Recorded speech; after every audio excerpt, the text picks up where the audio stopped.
दा दुलाराय बर' फरायसा होनबा मोनसे जोंनि बर' माहारिनि मोनसे जिउ लामा बादि होनजायो लाइफ लाइन खारन जेसेबां माने सोमावसारनाय जालांबाय दुलाराय बर' फरायसा आफादनि दैदेननायावनो बयनिख्रुइबो लावसिन सोमावसारनाय जालांदों होननानै बुंजायो राजखान्थि बिथिं रांखान्थि बिथिङाव आरो हारिमु आरो दोरोंनि रैखाथिनि बिथिङाव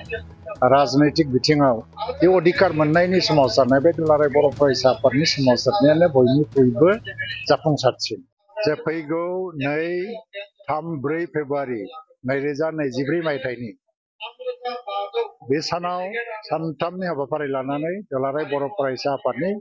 52थि जि बोसोरसालिया जथुम्मा बेवहाय गलाघाटनि थेलिसालाव जानो थांगासिनो दं दिनै बेनिनो आङो अन्थाइ खाम्फा गायसननायनि मोनसे खाबु मोनदों गाहाय आलासि महरै आरो बेनि थाखाय आङो दुलाराय बर' फरायसा आफादखौ साबायखर बावो मानो होनबा बे खाबुखौ आंनो होदों बे गलाघाटआव थानाय बर' रायजो राजाफोर आरो बे ओनसोलाव थानाय गुबुन गुबुन हारि माहारिनि मददजोंनो बे जथुम्माखौ जाफुंसार जाहोनो हानांगोन आं बेखौनो आसा खालामो बे ओनसोलनिफ्राय आसामनिनो सासे मन्त्रि अजन्ता नेउग बायदेव बेबो दङ आरो बिश्वजित फुकन दङ बिथांमोनजोंबो आं रायलायदों मृणाल शइकिया बिथांमोनखौबो बुंगोन जे जथुम्माखौ जाफुंसार खालामनायाव जाहाथे बिथांमोना मदद होयो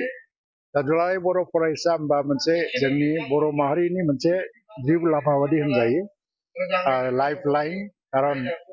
जेसेबां माने सोमावसारनाय जालांबाय दुलाराय बर' फरायसा आफादनि दैदेननायावनो बयनिख्रुइबो लावसिन सोमावसारनाय जालांदों होननानै बुंजायो राजखान्थि बिथिं रांखान्थि बिथिङाव आरो हारिमु आरो दोरोंनि रैखाथिनि बिथिङाव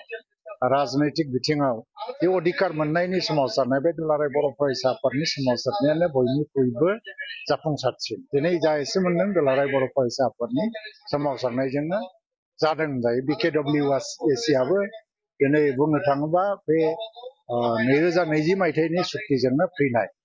दा बे हिसाबै जों साफ्रोमबो बर' फिसाफोरा गोसो गोरबोनिफ्राय एबसुखौ मोजां मोनो आरो जोनोम जानाय लोगो लोगो सासे सासे बर' फिसाफ्रा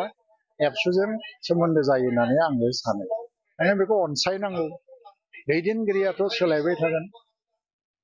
मुङा आलादा जागोन मानसिया आलादा जागोन नाथाय एबसुआथ' बेनो बे थागोन जोङो माब्लाबा राजनैतिक खारनाव दुलाराय बर' फरायसा आफादखौ सावरायनो थांनानै बा सोंखारिनो थांनानै ओरैबायदि पर्यायाव गाज्रि रोखोमै मोनसे सोंखारिलायनाय नुनो मोनदों बे जोंनि जाथिनि थाखायनो मोजां नङा दासान्दि जेरैहाय दिपेन बर'खौ लानानै माखासे बर'निनो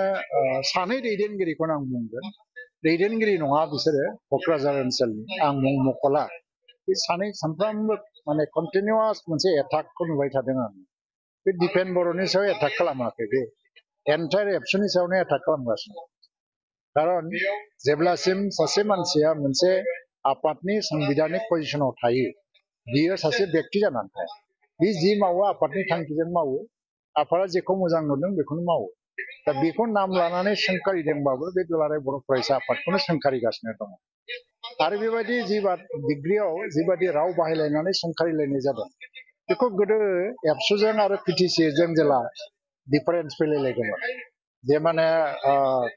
PTCनि दैदेनगिरि बै समनि समर ब्रह्म शरन नार्जारिमोन समर ब्रह्म चौधुरिमोन जेरै एबसुनि नेताफोरखौ सिखाव दाखात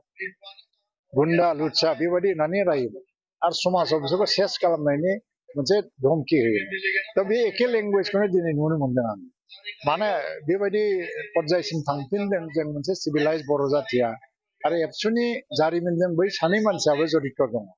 बै समाव एबसुखौ रायनाय समाव बिसोरबो रागा जोङो आरो मुर्ति सावहोदोंमोन बिसोरो जाय एबसुखौ रायदों नाथाय दिनैनि दिनाव सासे एबसुनि आफादगिरिखौ सोंखारिनायनि आगोल बेखौ मानो साननो हादिया जे दुलाराय बर' फरायसा आफादखौनो सोंखारिनाय जागासिनो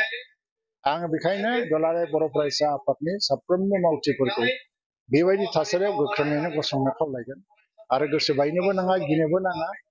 सासे सानै मानसिनि अनगायै दुलाराय बर' हारिया गोसो गोरबो सिंनिफ्राय सोरबा राजनैतिक अपोजिसनाव दंब्लाबो गोसो गोरबो सिंनिफ्राय खिन्थु दुलाराय बर' फरायसा आफादजोंनो दं जियानो जा दिनैनि बे हाबाफारियाव दुलाराय बर' फरायसा आफादनि बै जानो गोनां जथुम्मा बेखौ जाफुंसार जाथों होननानै आङो मिजिंथियो आरो जाफुंसारगोनबो आरो फैगौ समाव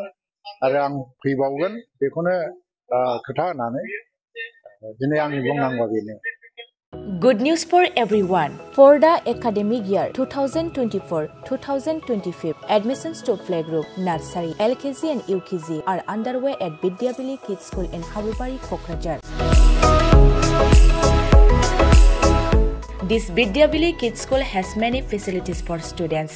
like smart class and daycare, indoor, outdoor game, art and craft workshop, playful learning, environment and dance room, modern teaching aids, audio visual room, good teachers, student one-on-one training on one language and speech development, experienced teachers, green knowledge. Why are you waiting for the admission? Call 6900 304050 for more details.